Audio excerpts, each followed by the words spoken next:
in here, man. Looking greasy. He's the appearance, you know. He's born in here with his do rag on. But I said I was gonna be here at 6, so I'm here at 6. So y'all let me know what the deal is. I've been doing a little work today.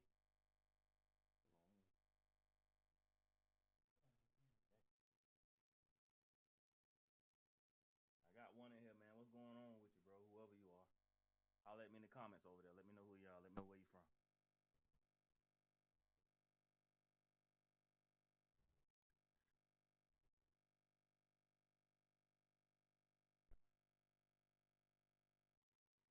Hey, y'all give me one second.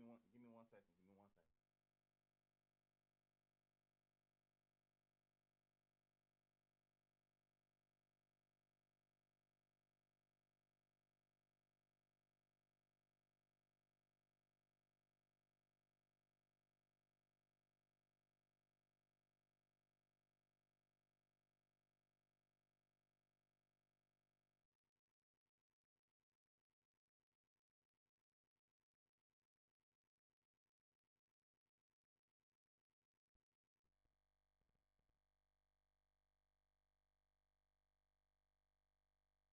All right, I'm in this thing.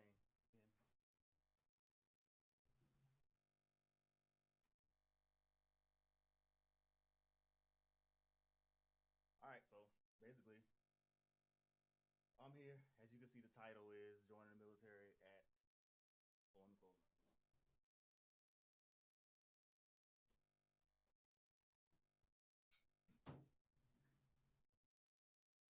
Probably can't even hear me. I ain't got no type of what you call it. All right, so as you can see with the title, it's joining the military at 30 with a family. So I experienced a lot in doing that. Can you guys hear me? If you can hear me, put it in the comments. I just want to make sure, just doing a little comms check real quick to make sure you guys can really hear me. Check 1 2, check 1 2. I see it that it's trending there, so should be good. But hey, what's good? What's good? What's good? Appreciate you. Can you hear me though, Blackheart? Can you hear what I'm saying? Can you hear? Okay, good. So just to give you backstory, a lot of you guys have already seen um seen the I'll say you kind of seen a lot of the videos of me talking about how my journey joining the military and things of that nature. When I joined the military, it was in 2010.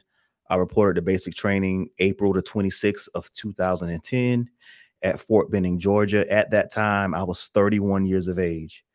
So being 31, I got married when I was 23. So my wife and I had been together. We got married in 2001. So we had been together 9 years at that point. So we had already kind of established routines. My son was born in 2003, and then my daughter was born in 2008. So she wasn't even quite 2 years old yet when I went off the basic training. So she was still a baby, kind of. And my son at the time, I want to say he was born in not 2003, he was born in 2002. And at that time, he was 8 when I went to basic training, or 7, getting ready to turn 8. So it was different for him. Like he the one caught like most of the brunt of everything that, the whole lifestyle change that came with me joining the military, just kind of like flipped their world upside down, so to speak, because they had a routine. They were in school, or he was in school. My daughter was small, so she actually grew up in the military because I was in the military for 9 years. So when I got out of the military, she was almost 10 years old. So she kind of basically grew up. Her childhood was all of me going to different places. What I will say is the first thing that was difficult was being away from my kids that long, and being away from my wife and my family that long. I always been a present in my family's life. So for me to leave and go off for that amount of time, which seemed like an eternity, but really in the grand scheme of things, it was 9 weeks. So when you consider that, it really wasn't that bad. It really wasn't all that bad. But um, so that was one of my biggest concerns. I think the other difficulty that I had was the physical part of the military, because coming off of the couch, basically 31 years of age, I'm pretty much at the end of my prime, but I wasn't active as far as being athletic or as far as running and doing things of that nature. I was athletic in high school, played sports in high school, and I used to play flag football in my 20s on adult teams, but as time went along, I just didn't do any of that, didn't do that stuff as much. So the first, I would say, 3 weeks of basic training, which is the worst of basic training at that time, I struggled on the physical part. But I started to see it break open probably like about week 5. I started to get a little bit more comfortable, and I can tell that my body started to get used to the routine exercise. So as time went along, that was fine. That wasn't anything that I had to really worry about anymore. Then it just became, just not having my family and stuff like that was kind of difficult, but gladly enough, I was mature enough to be able to handle it. I can't say that out of high school, if I would have went straight to the military, that I would have handled it the way that I handled it. And I think it was beneficial for me to come in, later in life, because I was able to handle some things that I saw a lot of 18-year-olds, guys straight out of high school, even guys in their early 20s struggle with. So, but again, as my body kind of started to break down towards the end of basic, I started getting like my knees and joints and things of that nature. But again, I had to just keep the main thing, and I had to mentally power myself through to get through basic training. And once I got through, I saw that, hey, it wasn't, as bad as I thought it would be. And I think what I did was, I think I put the bar so high in my head for basic training that there was no way that it would be able to actually live up to the bar that was in my head. So it never really got difficult, because I was waiting for it to get difficult, but it never did.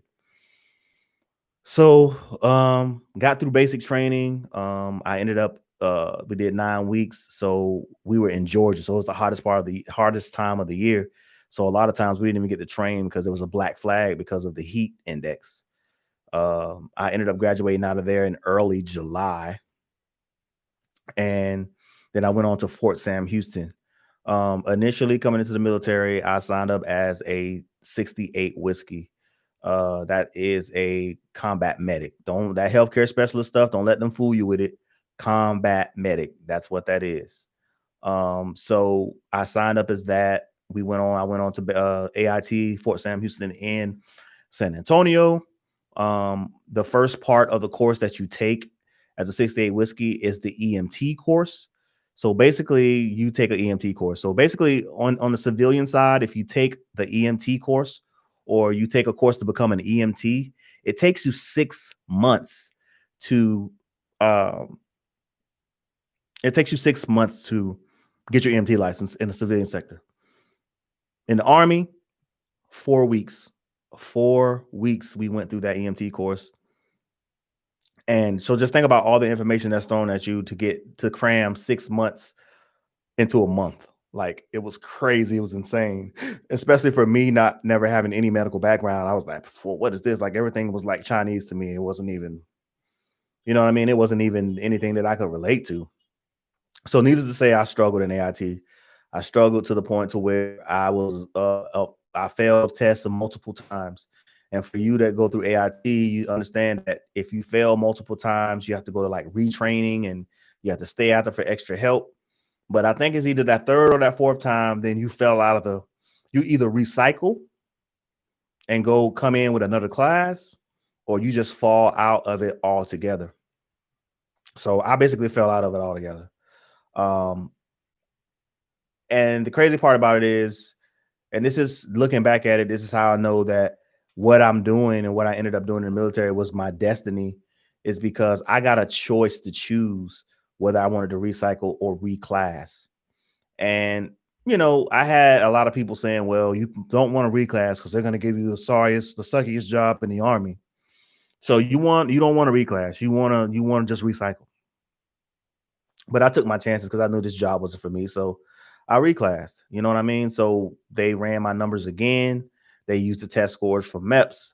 And needless to say, I got way better job options than I got at MEPS. So the things that people were saying wasn't true. And needless to say, I just picked 25 Victor combat documentation slash production specialist, also known as combat camera, also known as military photographer slash videographer. So that's what I ended up getting in my reclass attempt. Once I reclassed, it took about, I want to say it was about a week to 2 weeks, and I was off to Fort Meade, Maryland. It was strange because I was still on,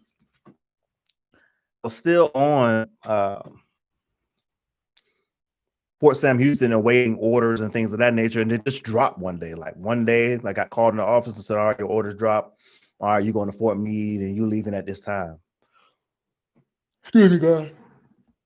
I've been up early today. So once I got the orders, I went to Fort Meade, and it was a backlog at Fort Meade. There was a problem at HRC. There's bugs in the system, and it kept telling HRC that the Victor MOS, the 25 Victor MOS, was under strength. And by it being under strength, they kept trying to fill the void of the under strength, but it actually wasn't under strength. It was over strength. During my time there, we had up to like 120 people in the 25 Victor platoon. And now, mind you, this is 26 weeks, basically a 6-month AIT that we ended up so you got to get 120 people in class, and that's just not happening. So you had people had been there like a whole year. People had been there like 6 months waiting to get into class because they only have so many slots for 6 months, a 6-month MOS, a 6-month AIT. So when I got there, the first thing they said was, "Hey man, you're gonna have to reclass. We just got too many people here, blah, blah, blah, this, that, and the third." And I was like, "Bro, I'm not reclassing again." So I went and talked to the first sergeant, and I was like, "Look, I don't care how long it takes. I want this job. I think this is the job for me. I want this job, and I'll wait however long it takes." So needless to say, I only actually got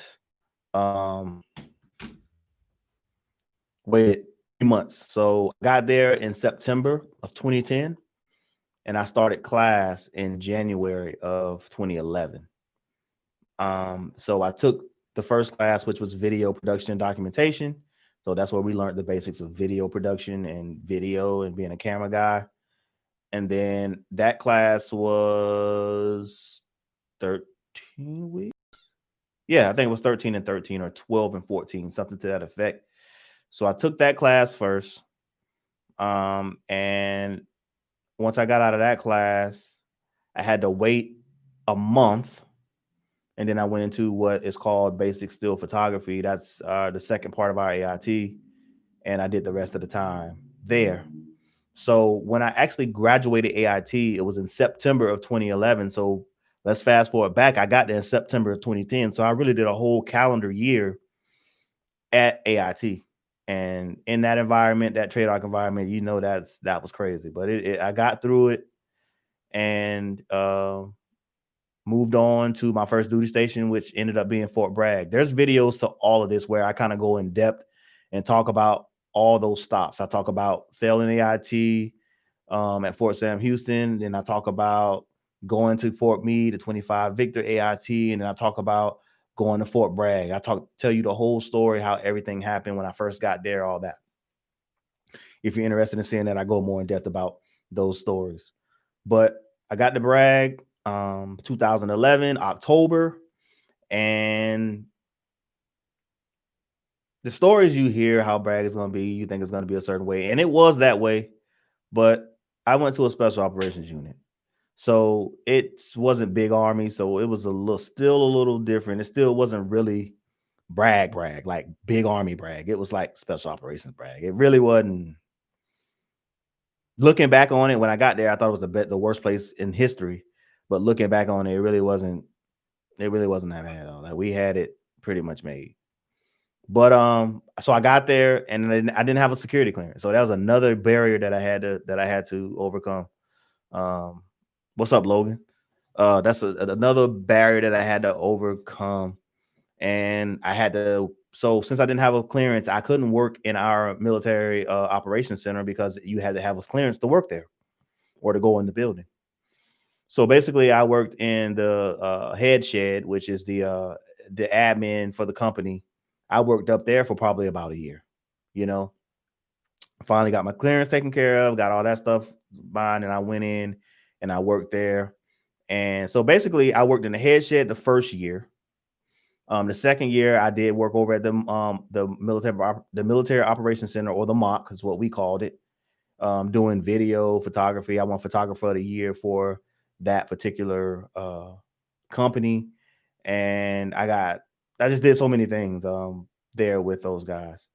I was supposed to do 3 years. Most people that go to brag, they get stuck there their whole 6-year contract. So what happens is victors have to sign a 6-year contract because the AIT is 6 months long. So you're going to sign a long contract. But because I was a reclass, I originally signed for 4 years. So by the time I really got good and going at Bragg, my reenlistment window opened. And that's how I was able to get up out of there quick.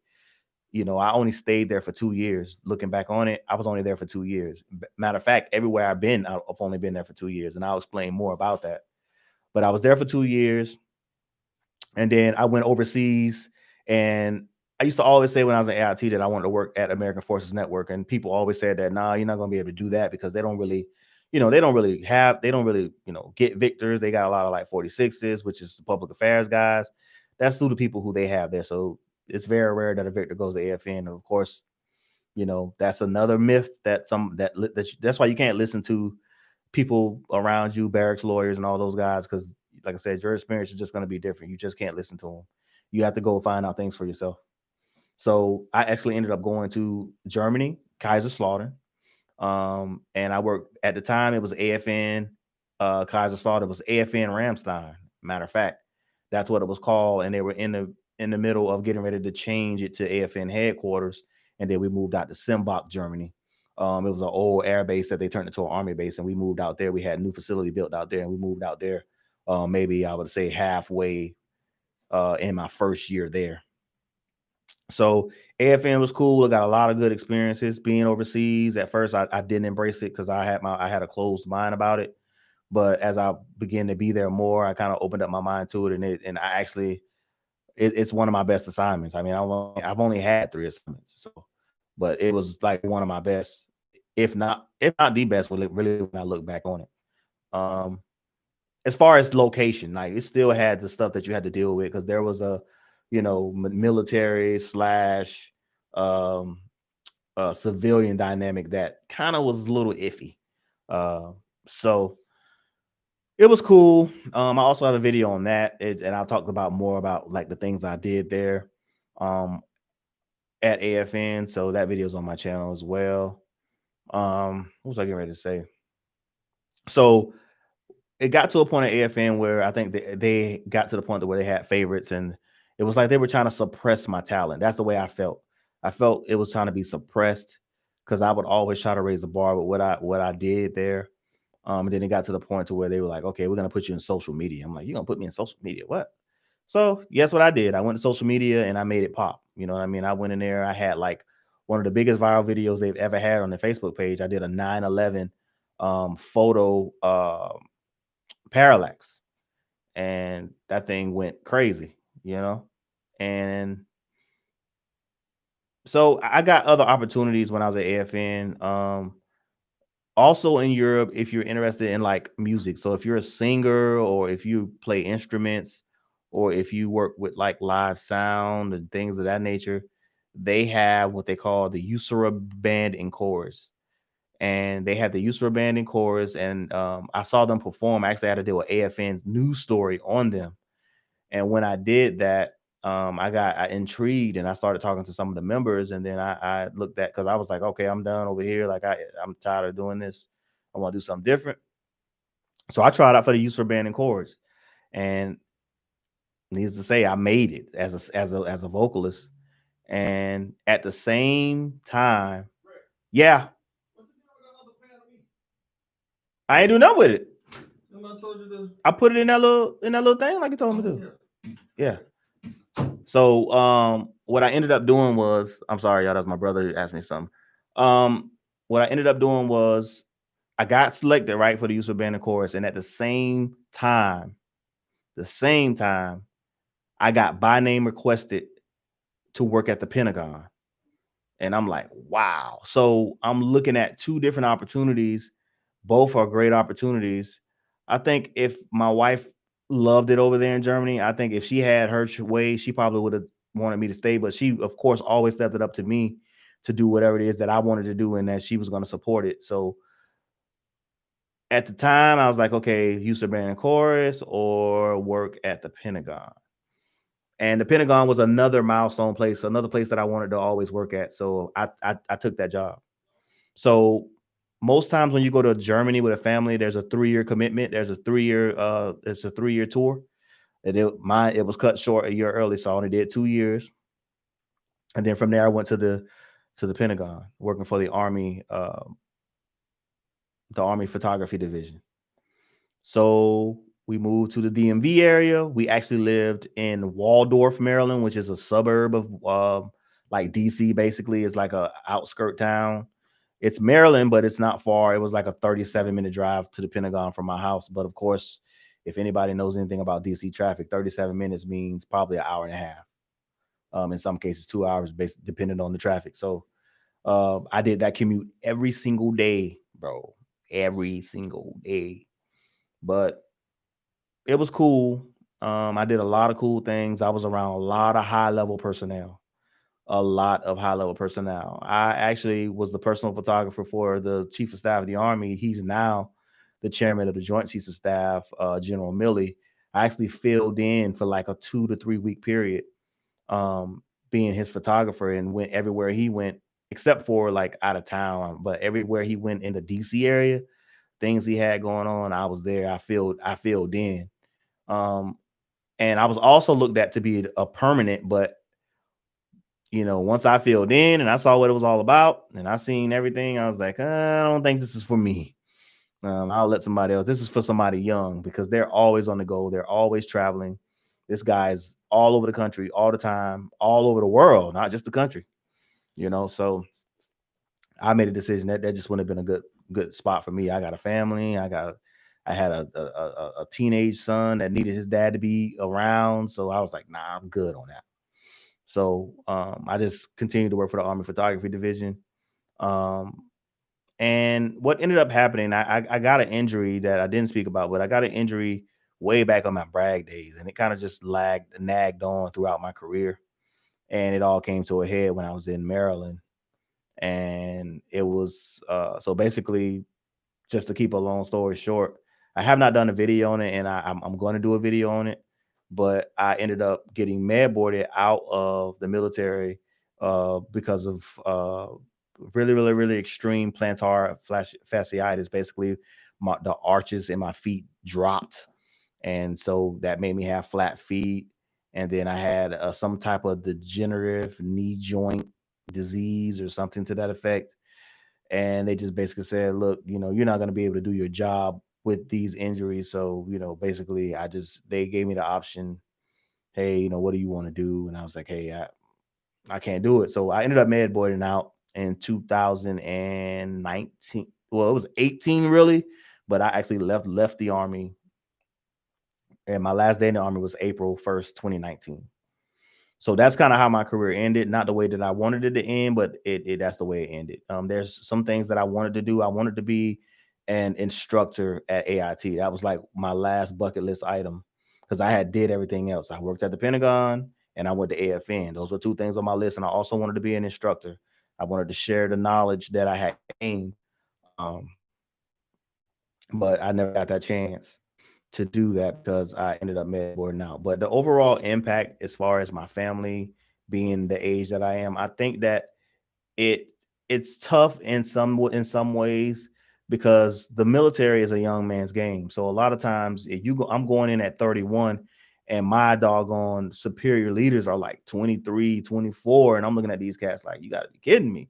Like my first sergeant is like the same age as me.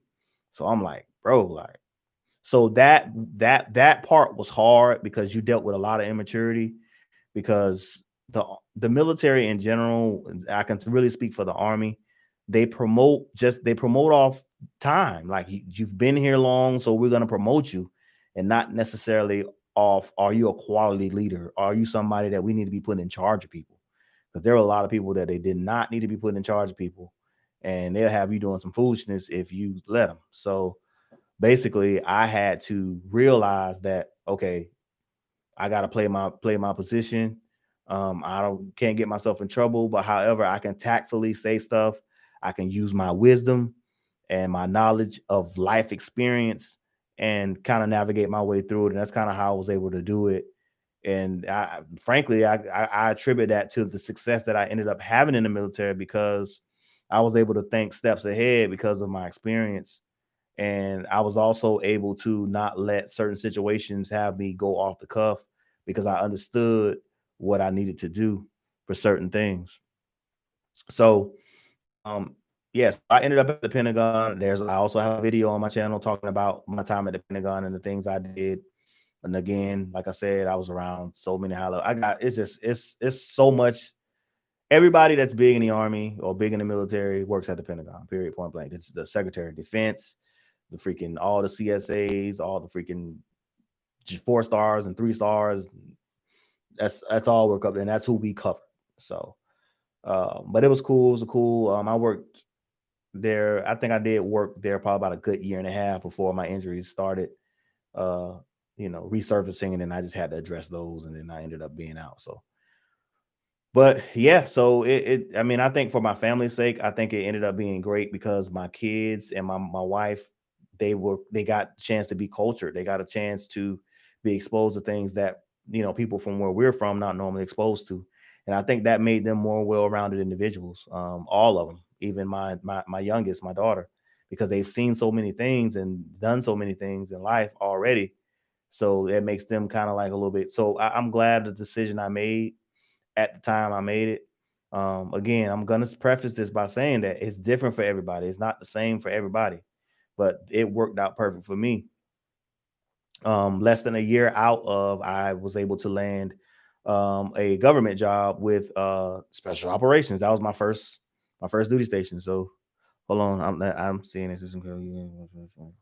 Hold on, I'm trying to read these comments real quick.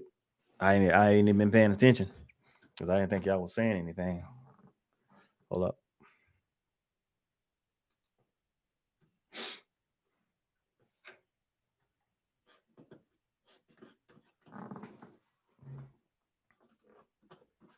They went away. I don't know where they went. But yeah, so I was basically um the decision was made. But what was I talking about? Oh, the GS12. Okay, so yeah, so I was out a year. I came home. My mom was really sick with cancer. I'm glad that I got out at the time that I did get out because I was able to spend the last 6 months of her life with her and help take care of her while she was going through cancer. And unfortunately, she ended up passing away in August of 2019. So I was able to spend the last moments with her and take her around and do things with her because I had been gone for 9 years of my military career. So she died in August of 19. And then 2 months later, I got a position with Special Operations Command at MacDill Air Force Base in Tampa, Florida, working as a audio visual production specialist. If you're looking for that type of job, the code is 1071 on USA Jobs. I got that job at a GS12 level. That's GS12 is equivalent to a major. So I was blessed with that opportunity. So I've been doing that ever since. That's basically what I've been doing. I do video there. I'm more so a video editor. We do a lot of internal products, so it's not anything real intensive. It's stuff that I really can do in my sleep, if you want to be honest. So that's kind of what I do now. I've been doing, like I said, I just had my year anniversary, and yeah, I'm good. I mean, with the med board, I am now 100% disabled. So, VA. So, you know, life is pretty good. For me, joining the army worked out. It worked out the way that I wanted it to work out. And I was definitely I'm trying to see how to say this.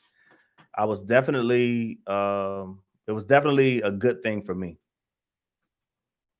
I'll say that. I don't know what I did to this thing. I'm trying to get it so I can see y'all comments, but I can't see them. No. Hold on, y'all. Y'all know I'm new to this. I did something that made the comments go away.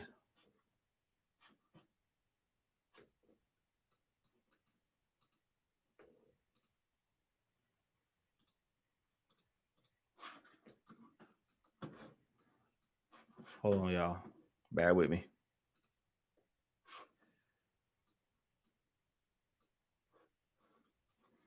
All right, I can't see these darn comments. And I'm mad about it because I want to answer y'all questions if y'all got any. Let me see if I can pull it up on my phone. Yeah, that's about it, man. And, that's like my military career in a nutshell, really, to be honest. It was cool for me. It worked out perfect. But again, like I said, it varies person to person, whoever you talk to. But again, I was intentional about a lot of things that I did in the military. I was intentional. I set myself up for success and for time outside of the military. So um, that's what I did. And I think if you're going to be in the military, I think that you have to. Okay, I got them on my phone now, but I think that you have to be intentional. You can't just go in and just like I see a lot of people they just were in, they had no goals, they didn't set anything, and then they all of a sudden I want to get out, but they don't have no plan. So guess what? They can't get out because they don't have a plan. So that's the key, especially going in at a later age. I knew that I had to make it work because I didn't have much time. I was 31 and I did 9 years. So I got out in my 40s. I was 40 when I got out. So I had to make it work. All right, so I'm gonna go back. So this is incredible. You give so much information, positive. Missing face guy, all that running and working. Sorry, that was a great interview for me, as you know. Yeah, that's what's up. Hey, that's what's up, Christina. Yeah, it's no human is really made to go through all that running and rucking. It just, if you want to be honest, it's just not. They're just not made for that. But appreciate you. I'm glad to be back. Again, I think I got to a point where I felt like, well, I'm not in the military anymore. So what am I going to do? Like, I can't talk about military stuff and I'm not in the military anymore. But what I had started seeing is when I looked at my analytics, it was the video talking about joining the military at a later age. So there's a lot of you guys on here that's thinking about joining in your 30s. And there's really nobody on here really talking about how that goes down. So I had 2 videos on my channel that went crazy for that topic. So I was like, you know what? I need to go back and start talking to my people that's in their 30s that talking about that, thinking about having apprehension or nervous or whatever about joining that late. But I'm here to just tell you that I did it and it was fine. And not saying that all the outcomes are going to be the same, but if it's something you want to do, it's definitely beneficial, but you got to be intentional. You know, when you're joining the military, you need to research the jobs. You need to make sure that the job that you're getting is going to translate well outside of the military. You got to make sure that it's going to work for you because what you're doing is you're gathering so the way the job market works is a lot of kids get out of college with a degree, but they can't get a job because they don't have any experience. So they have to intern. They have to do free internships or be paid really low intern. So what the military can do for you, you get the job that you want to work in when you're not in the military. Okay. And you stay in the military for however long your contract is or for however long you want to stay in. There's your experience there. Then on top, while you're in, you can get your degree. I'm not even talking about using your post 9/11 benefits. You can use regular tuition assistance that you get. I think it's like $44,000 a semester you get that you can do TA and you can go to school and get your degree without even using your benefits while you're active duty in the same thing. So basically, that's the track that I followed. I got my job. As a 25 Victor. I went to school, got my degree while I was in, and I also got the experience. So now when I roll up to a job, okay, he did 9 years in the military, he got a degree in it. All right, you're hired. You know what I mean? You get a high, or start your own business or whatever the case may be, whatever it is that you want to do. But you got to have a plan and you need to write that plan down and you need to follow that plan. and stick to it. And I stick to. I mean, my plan kind of a little bit didn't go how I wanted to go, but as far as getting out when I got out, because I did want to do the instructor, I wanted to do that. That I would have made that my last hurrah. I would have did an instructor job and then I would have got out. But I didn't get a chance to do that. I got cut short because of the med board. Sounds like a prestigious MOS. It's a pretty decent, it's a great MOS, and a lot of people don't even know about it. I think it's more prevalent now because there's videos out there about it. But when I joined, there was no videos out there about it. Like nothing but those old 1010 movie guy videos talking about the MOS, and those people are like they're in like freaking Vietnam era, and so those are the only videos that were out. Your videos helped me out. Bodega Dreams, that's what's up, man. That was the whole point of me doing that. The whole point of me starting this channel was to help people out. And to show them that, hey, I'm an older guy getting in, and to kind of show you how things went with me.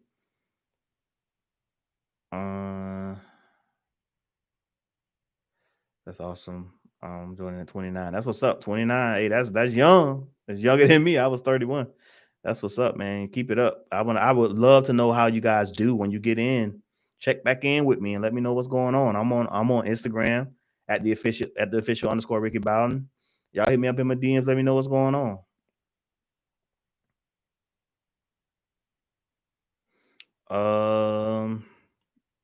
Shanny Sunshine, I want to join, but I don't want to be separated from my husband who is in the Army currently. We also have 2 kids. Well, a good thing about the Army, they have the Army married couple program. So if you join, yes, you'll be separated while you're training. But once you're done training, you will be stationed with him wherever he goes or somewhere close to him. So that shouldn't even be a reason why, because they're going to make sure that you guys are together. So that's not going to be an issue. You'll initially be apart, again, for your training and AIT and things of that nature. But for the most part, once you go to a duty station, they're going to send you where he is or vice versa. So that you'll be fine with that. And again, you have to keep the goal in mind, the main goal in mind. And a lot of times with that family thing, it gets a little dicey because you don't want to leave your people. But I had to think about how better I can make their life if I make this decision. And that's what I kept in front of me. And that's kind of what got me through leaving them, was that whole thing of me being able to do that. 27. Okay, 27's not old. I mean, you're still in your prime, girl. You better, hey, I'm telling you, do it. I would say do it.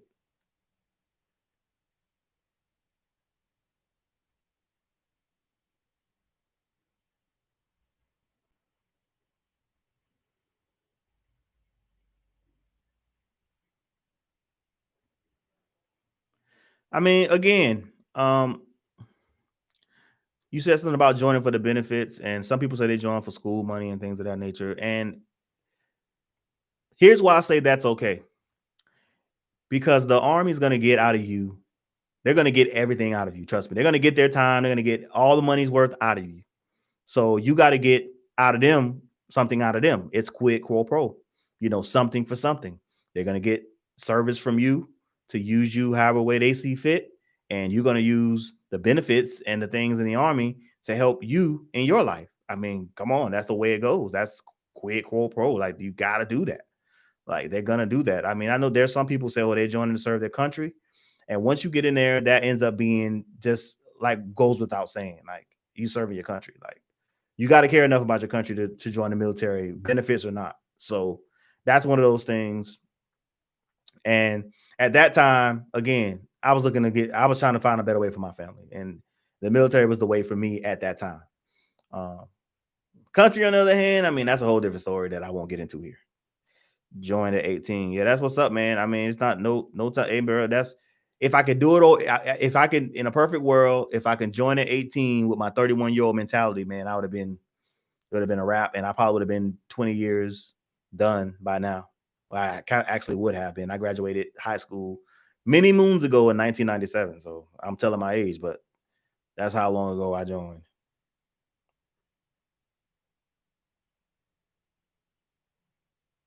I didn't do well on mine either. My debt possession, I failed that. That's why I ended up being a 68 whiskey. But when I reclassed, they don't even care about none of that. I reclassed, I was colorblind and everything, and they still gave me 25 victims. So none of that crap didn't even matter. That's just some mess they do at MEPS to try to get you jobs that they want you to have.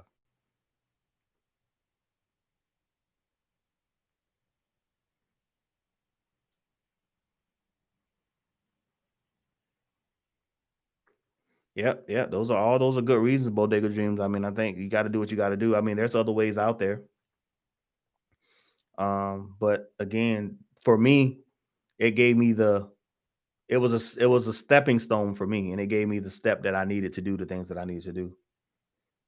I'm gonna be on here for about maybe 15 more minutes. I just want to come over here and holler at the people. Will they allow me to retake it? No.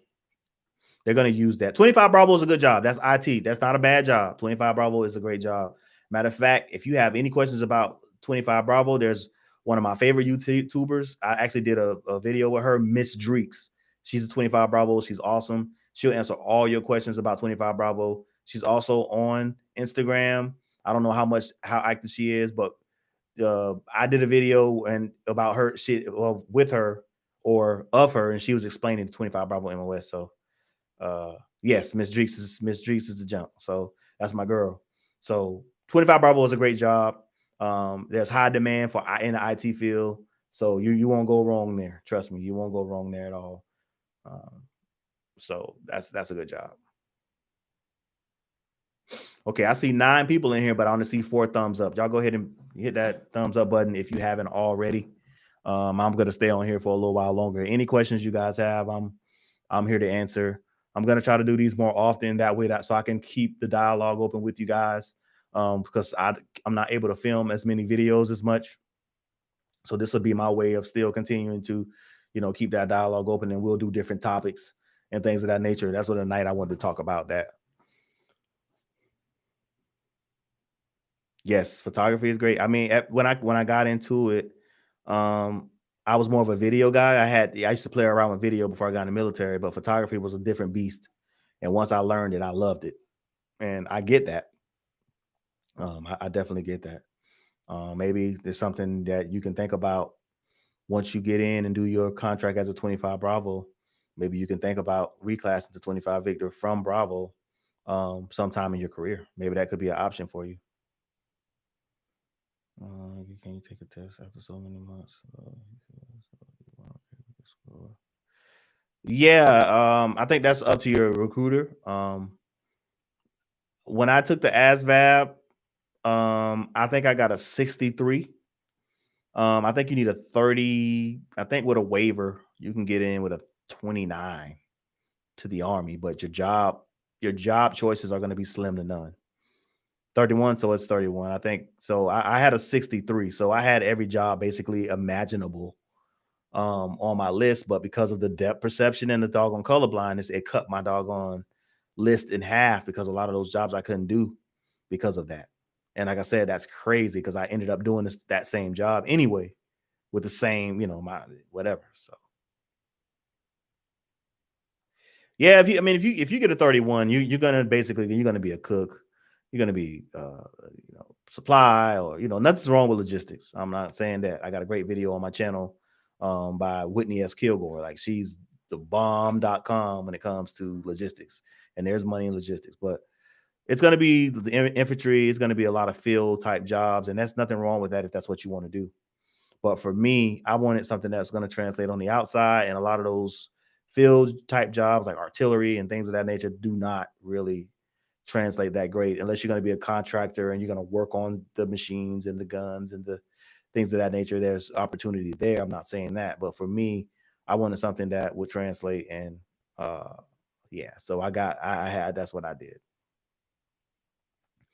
B. Rambis says experiencing any racism in the military. I'm gonna say yes. I'm gonna say yes. There is a lot.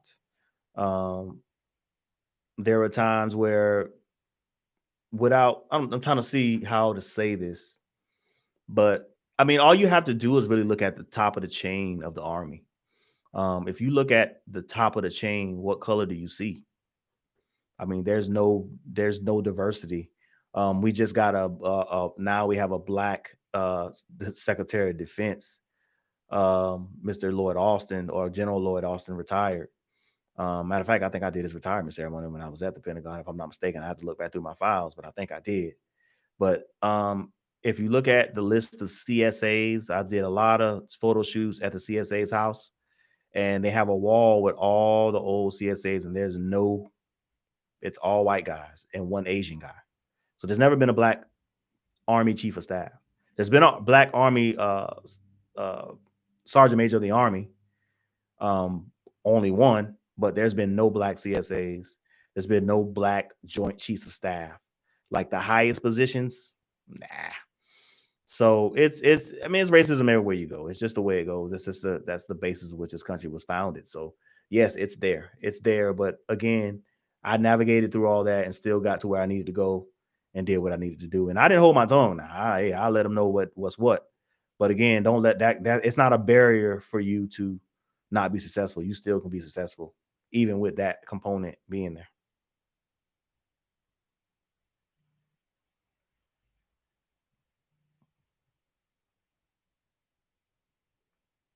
Yeah, like I said, Logan, like some people like infantry. And I'm not saying nothing's wrong because those are the real people who go out and really, really do the really dirty work. We're every other job is in support of them.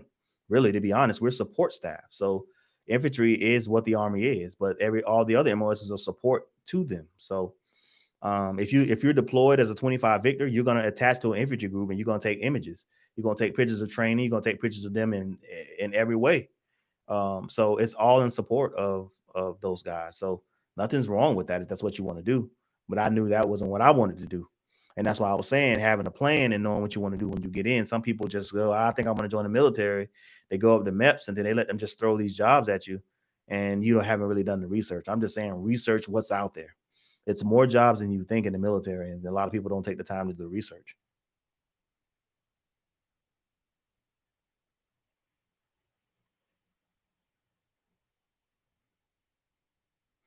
Yep. So I'm still around military every day. I'm working for special operations, so there's a lot of soft soldiers that I work around in my building. Air Force and Army and Marines and Navy, all of them. So I still get my little military kicks. I have to show my ID when I go to go through the gate every morning. So it's kind of feels familiar to being in the military, and it's pretty cool. So So what I need you guys to do, and again, I appreciate you. Again, hit that thumbs up button if you're in here. It's only 9 likes, and 4 likes, and there's 9 people in here. So if you haven't hit the thumbs up button, go ahead and hit that for me because this helps get it out.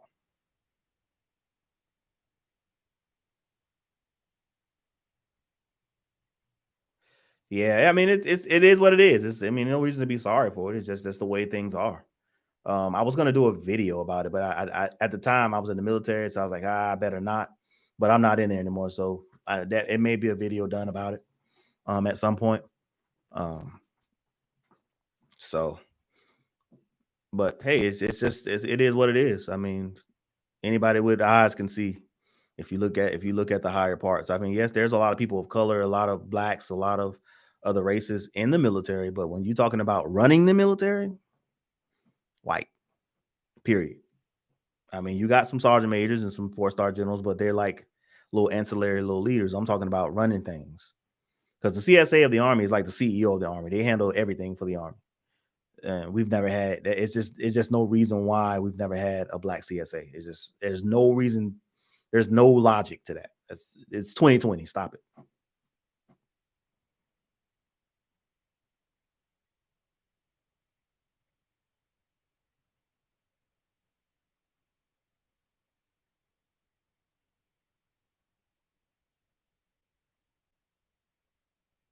I think reserves is the same. I think it's the same cutoffs. I think the age may be even a little higher for reserves. For me, I didn't want to do reserves. Once I was done with the army, I was done. I wanted to be done all the way. I didn't want to do the reserve thing, and I couldn't do it anyway because I was mad boarded. So, unless I wanted to go back and get better and then go back and get reevaluated. And but I'm no. I mean, I couldn't do it. I couldn't do it on a day to day basis. My feet are just too bad. Like I would have to sit down all the time. Like it wouldn't be pretty, and I couldn't do my job like I wanted to do it, so I wouldn't do it. But reserves is another option where you can still get a lot of the benefits. you'll be a weekend warrior. However, you'll still get the post 9/11 and things of that nature, and still can give you a boost. In a lot of cases, they get all the bonuses for a lot of jobs and things of that much and things of that. So, but yeah, I'm gonna try to be here more often. I promise you, I'm gonna try to be here more often. Maybe I can do a live a week, just to come on here and talk about different topics. But I need you guys to hit me with topics, because sometimes I want to talk about what you guys want to talk about, not what I want to talk about all the time. So again, follow me on Instagram at the official underscore Ricky Bowden, and hit me in the DM. And let me know some of the things you want to talk about. So, but yeah, so let me know what's up, and again, I had fun chilling with you guys. Again, if you have the opportunity and the chance, go ahead and hit that like button so the people watching can actually match the people that are on the live. And again, I told y'all about the 25 Bravo, who's talking about 25 Bravo. Here's the video here. Was talking about Mitch Dreeks. So that's the let me see if I can get it in focus. Yeah. So that's the video that I put up. You want to see that. That's a great video for the 25 Bravo MOS. I would highly recommend you go watch that.